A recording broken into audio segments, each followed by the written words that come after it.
Voilà, nous sommes ici au conseil départemental d'Oussouye pour un atelier portant sur le diagnostic.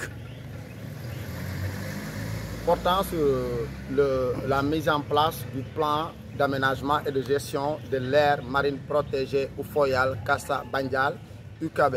Voilà, donc c'est bien campé le thème. Idrissa Lami Djikoumor Djamé est un agent municipal de la commune de Djambarin, chargé des questions de développement. Idrissa, au thème de cet atelier qui a duré 3 jours ici au Oussouye, voilà, pouvez-vous d'abord revenir sur le thème, son contenu, sa portée et comment ça a fonctionné pendant les 3 jours de réflexion? Voilà, bonjour André, merci pour cette question et la couverture également. Donc pour revenir de manière beaucoup plus large, le travail que nous avions fait pendant ces 3 jours consistait à faire ce qu'on appelle un diagnostic participatif. Et qui parle de diagnostic participatif parle de participants qui sont venus d'horizons divers. Par exemple, cette aire marine protégée va regrouper 7 communes. 7 communes. Voilà, 7 communes. Donc tout le département de Oussouye et une partie du département de Ziguinchor, à savoir la commune de Niassia et la commune de Enampor. Donc comme vous voyez, la gouvernance de cette aire marine protégée va demander beaucoup d'efforts participatifs, d'où l'intérêt d'avoir ces multitudes d'acteurs-là. Donc les organisateurs ont convié 5 participants par commune. Okay. Donc l'objectif, comme je vous l'ai dit, au terme de cet atelier, nous avons voulu travailler pour aboutir à un résultat concret qui est le plan d'aménagement et de gestion de l'aire marine protégée. Donc, mais pour arriver à ce plan, tout un processus a été suivi, toutes des étapes. La première étape consistait à faire ce qu'on appelle un profil historique de toutes les communes d'intervention ou bien qui englobent l'aire marine protégée. Après le profil historique, il fallait faire ce qu'on appelle le diagramme de Venn. Le diagramme de Venn permet de comprendre et de connaître les interventions qui sont dans la commune. Ça peut être au niveau interne comme ça peut être au niveau externe. Au niveau interne, on a ce qu'on appelle les acteurs qu'on appelle les organisations communautaires de base. En exemple, vous avez les ASC, les organisations de jeunes, les GPF, les GIE et d'autres structures également de la société civile. Et au niveau externe, on essaie de faire la cartographie des différentes interventions, que ce soit étatique ou des partenaires comme les ONG, et connaître leurs impacts. Et après, ce qu'il fallait faire dans ce diagramme-là, c'est de voir les relations qu'entretiennent les partenaires qui sont au niveau interne avec la collectivité territoriale, ainsi que les partenaires externes avec la collectivité, ainsi que les autres acteurs qui permettent la mise en œuvre pour aboutir à un résultat concret dans le cadre de la dynamique territoriale. Et les partenaires externes, ils doivent être très nombreux certainement. Au niveau de Djambarin, on ne pouvait même pas finir, hein, puisque moi personnellement, j'ai essayé de me rappeler par le biais de mes connaissances. Mais si j'avais ma machine, je sais que Djambarin seulement pouvait faire remplir toute une feuille. Et on a fait l'économie de tous ces partenaires-là pour voir les plus représentatifs, pour voir un peu ceux qui ont apporté beaucoup plus de résultats, ceux qui ont participé, ceux qui ont amené beaucoup plus de satisfaction à l'endroit de nos communautés pour pouvoir les mettre en exergue. C'est une activité également de reconnaissance. Parce que si un partenaire n'a jamais fait quelque chose, je ne vois pas l'intérêt également de le citer là. Donc c'est une activité étatique. Donc c'est le moment de témoigner de la bonne organisation, de la bonne collaboration qui existe entre les collectivités territoriales et ces partenaires. De ces partenaires stratégiques, certainement l'association Kimoné en est une. Voilà, l'association Kimoné, vous voyez, dont nous saluons la présence. Kimoné est le partenaire de première heure de l'aire marine protégée. Donc c'est déjà un partenaire qui est acquis déjà. Donc dans le travail, quand nous allons stabiliser, le comité de gestion qui sera mis en place, il est à la charge des partenaires pour venir mettre en œuvre toutes les actions que nous avons proposées durant tous les 3 jours. Et après avoir fait le diagramme de Venn, pour anticiper sur l'autre question, donc nous avons travaillé sur l'arbre à problème. L'arbre à problème, c'est exactement sous la forme d'un arbre avec ses racines, le tronc et les feuilles. Donc le problème, c'est quoi? C'est le tronc qui est là. Mais pour chaque problème, il y a des causes et ces causes-là entraînent des conséquences. Donc après avoir étudié tout ça, nous avons fait ce qu'on appelle l'arbre à solution. Parce qu'à chaque problème, il faut des solutions. Et les solutions, pour pouvoir les apporter dans un territoire, il faut ce qu'on appelle des actions concrètes. Qu'est-ce qu'il faut mener en termes d'action pour aboutir à des résultats également? Et ces résultats-là, on les a transformés en actions.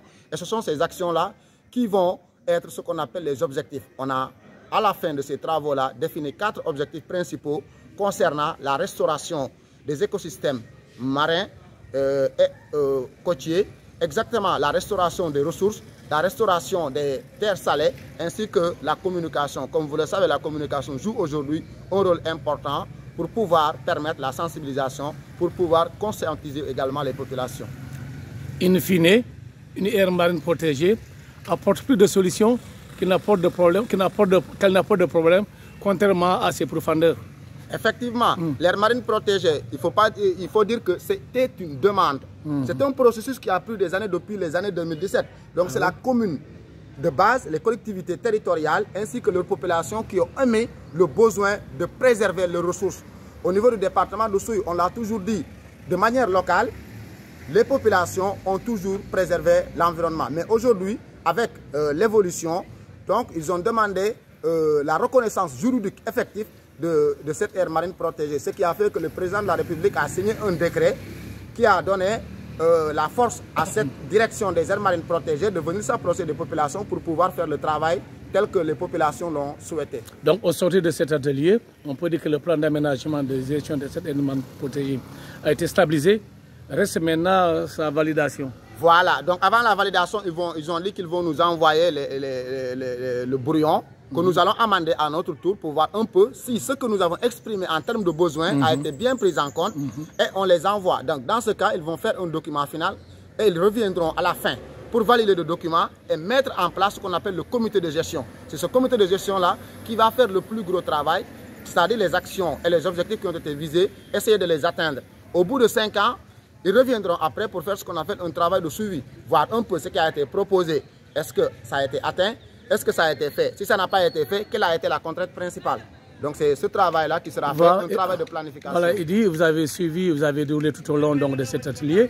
Voilà, vous avez suivi tous les travaux, même avant cet atelier. Quel message avez-vous à lancer pour une aire marine protégée réussie?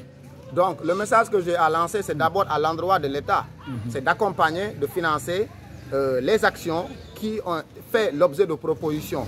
Et après tout ça, les collectivités territoriales également, à travers le conseil départemental. C'est dire après aussi que ce sont ces collectivités territoriales normalement qui vont permettre, à travers leurs contributions, à travers également leurs partenaires, de pouvoir trouver les moyens financiers nécessaires devant permettre de financer les actions qui ont fait l'objet de propositions pour être mises en œuvre. Donc, et pour finir, dire aux populations que cette aire marine protégée-là est une aire qu'elles doivent s'approprier. Donc c'est ce qui fera que normalement le travail de sensibilisation qui sera mené, les actions qui seront déroulées vont réussir parce que les populations ont déjà compris en amont et les populations se sont appropriées comme un patrimoine qui leur appartient comme aire marine protégée qu'on a donné comme nom Oufoyal Kassa Bandial. Oufoyal Kassa Bandial, c'est là où on va chuter. Voilà, comme Oufoyal, c'est le nom en Diola, c'est protégé. Kassa, c'est le département de voilà. Et Bandial, ça fait référence à l'autre partie du département de voilà. Qu'on a touché. Et pour dire ce nom-là, tout le processus a démarré au niveau de la commune de Djembéring. Ah oui? D'où notre satisfaction. C'est là où nous avons choisi le nom, c'est là où nous avons fait la délimitation, c'est là où nous avons convoqué les acteurs pour le dire. C'est Djembéring qui a donné le pas à toute cette initiative-là. Donc c'est une grande satisfaction. Moi, en tant qu'acteur, j'ai participé du début jusqu'à aujourd'hui, bientôt quelques étapes pour finaliser ce travail-là que nous allons léguer aux générations futures pour qu'ils aient normalement un environnement sain qui va leur permettre de savoir que ceux qui ont vécu bien avant eux ont pensé à eux avant de quitter vraiment cette terre-là. Yo, Emité Foyuli, merci pour la brillante intervention. Les explications ont été claires comme l'eau de roche. Nous pensons que cet atelier mérite la peine d'être vécu et que vivement cette aire marine protégée pour restaurer les écosystèmes, rendre les eaux beaucoup plus riches non, en ressources halieutiques, n'est-ce pas? Merci. Et préserver en même temps voilà, les écosystèmes mangroviennes et tout ce qui s'ensuit. Allez, vivement, merci beaucoup. Merci, je vous en prie. Allez, Brice. Du beaucoup. Oh, c'est vrai, c'est vrai. J'ai oublié qu'on fait équipe là. Ouais. Sinon, je t'envoie l'élément. Voilà, tu as mon numéro, je te donne. Voilà, je t'envoie l'élément.